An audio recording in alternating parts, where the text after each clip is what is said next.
Namo Bhagavate Vasudevaya. Shravanam Diaries Podcast.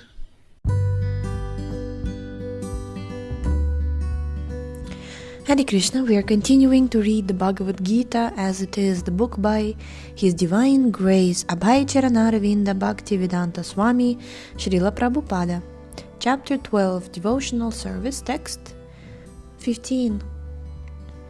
Yasmanno dvijate loko, lokanno dvijate chaya, harsha marsha bhayo dvegair, muktoyah satya me priyaha.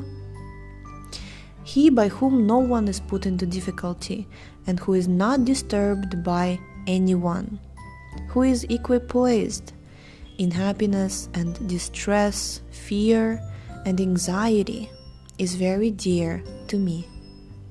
Purport. A few of a devotee's qualifications are further being described. No one is put into difficulty, anxiety, fearfulness or dissatisfaction by such a devotee. Since a devotee is kind to everyone, he does not act in such a way as to put others into anxiety. At the same time, if others try to put a devotee into anxiety, he is not disturbed. It is by the grace of the Lord that he is so practiced that he is not disturbed by any outward disturbance. Actually, because a devotee is always engrossed in Krishna consciousness and engaged in devotional service, such material circumstances cannot move him. Generally, a materialistic person becomes very happy when there is something for his sense gratification and his body. But when he sees that others have something for their sense gratification and he hasn't, he is sorry and envious.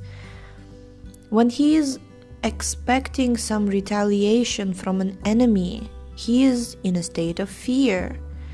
And when he cannot successfully execute something, he becomes dejected.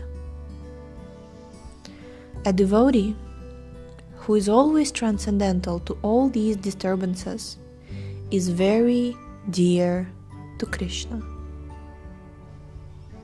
Text 16. Anapeksha shuchir daksha udasino gata vyata sarvarambha parityagi yomat bhakta same priya. My devotee who is not dependent on the ordinary course of activities, who is pure, expert, without cares, free from all pains, and not striving for some result, is very dear to me. Purport. Money may be offered to a devotee, but he should not struggle to acquire it. If automatically by the grace of the Supreme money comes to him, he is not agitated. Naturally, a devotee takes a bath at least twice in a day and rises early in the morning for a devotional service. Thus, he is naturally clean both inwardly and outwardly. A devotee is always expert because he fully knows the essence of all activities of life, and he is convinced of the authoritative scriptures.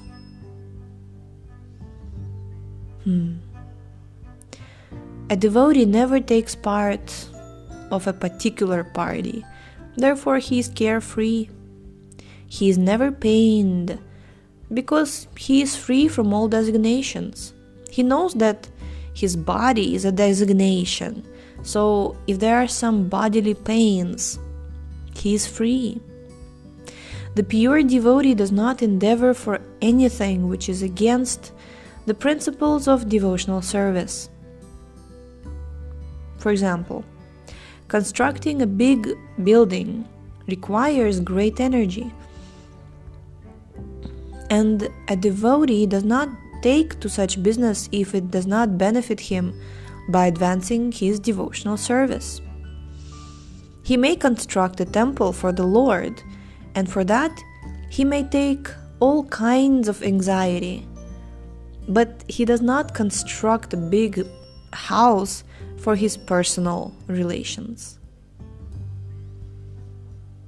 Text 17. Yona hrishyati na dveshti na shochati na kankshati shubha shubha parityagi bhaktiman yase me priya. One who neither rejoices nor grieves, who neither laments nor desires, and who renounces both auspicious and inauspicious things. Such a devotee is very dear to me. A pure devotee is neither happy nor distressed over material gain and loss, nor is he very much anxious to get a son or disciple, nor is he distressed by not getting them. If he loses anything which is very dear to him, he does not lament. Similarly, if he does not get what he desires, he is not distressed. He is transcendental in the face of all kinds of auspicious, inauspicious, and sinful activities. He is prepared to accept all kinds of risks for the satisfaction of the Supreme Lord. Nothing is an impediment in the discharge of his devotional service. Wow, that's beautiful. Such a devotee is very dear to Krishna. Texts 18 to 19. Sama shatrau cha mitre cha tathamana pamanayo shitoshna sukha dukeshu samah sanga vivarjitaha tulya ninda stutir mauni santushto yanakena chet aniketah stira matir bhaktiman me priyo naraha. One who is equal to friends and enemies, who is equipoised in honor and dishonor, heat and cold, happiness and distress, fame and infamy, who is always free from contaminating association, always silent and satisfied with anything, who doesn't care for any residence, who is fixed in knowledge, and who is engaged in devotional service. Such a person is very dear to me. Purport. A devotee is always free from all bad association. Sometimes one is praised, and sometimes one is defamed. That is the nature of human society. But a devotee is always transcendental to artificial fame and infamy, distress or happiness. He is very patient. He does not speak of anything but the topics about Krishna. Therefore, he is called silent. Silent does not mean that one should not speak. Silent means that one should not speak nonsense. One should speak only of essentials, and the most essential speech for the devotee is to speak for the sake of the Supreme Lord. A devotee is happy in all conditions. Sometimes he may get very palatable foodstuffs, sometimes not, but he is satisfied. Nor does he care for any residential facility. He may sometimes live underneath a tree, and he may sometimes live in a very palatial building. He is attracted to neither. he is called fixed. Fixed because he is fixed in his determination and knowledge. We may find some repetition in the descriptions of the qualifications of a devotee, but this is just to emphasize the fact that a devotee must acquire all these qualifications. Without good qualifications, one cannot be a pure devotee. Harava bhaktasya kuto mahat gunaih. One who is not a devotee has no good qualification. One who wants to be recognized as a devotee should develop the good qualifications. Of course, he does not extraneously endeavor to acquire these qualifications, but engagement in devotional service, in Krishna consciousness, automatically helps him develop them. Text 20. Yetu dharmamritam idam yathoktam paryupasate shraddhadhana matparama bhaktastetiva me priya. Those who follow this imperishable path of devotional service and who completely engage themselves with faith, making me the supreme goal, are very, very dear to me.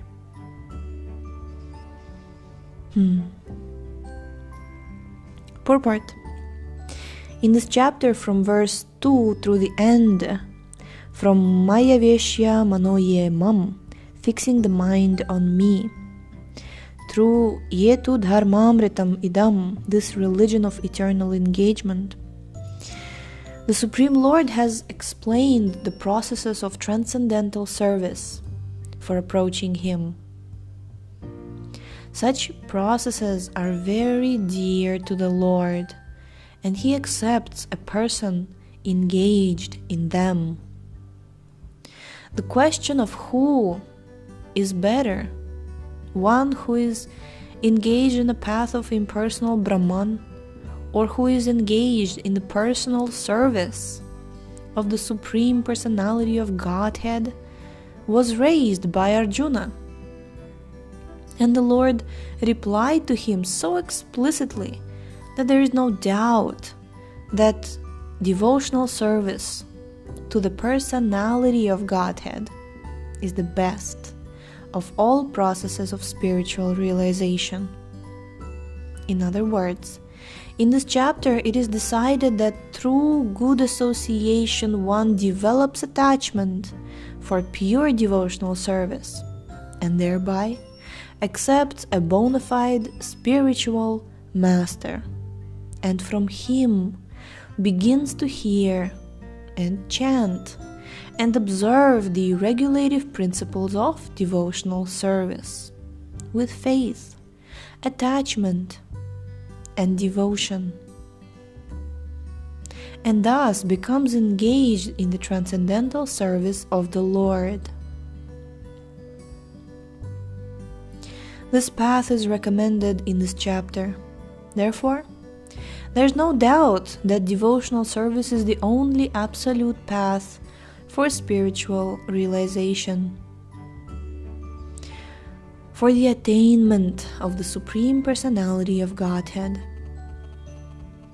The impersonal conception of the Supreme Absolute Truth, as described in this chapter, is recommended only up to the time one surrenders himself for self-realization.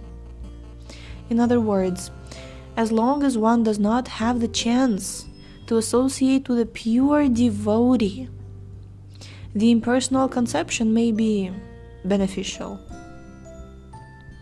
In the impersonal conception of the Absolute Truth, one works without fruitive result, meditates, and cultivates knowledge to understand spirit and matter.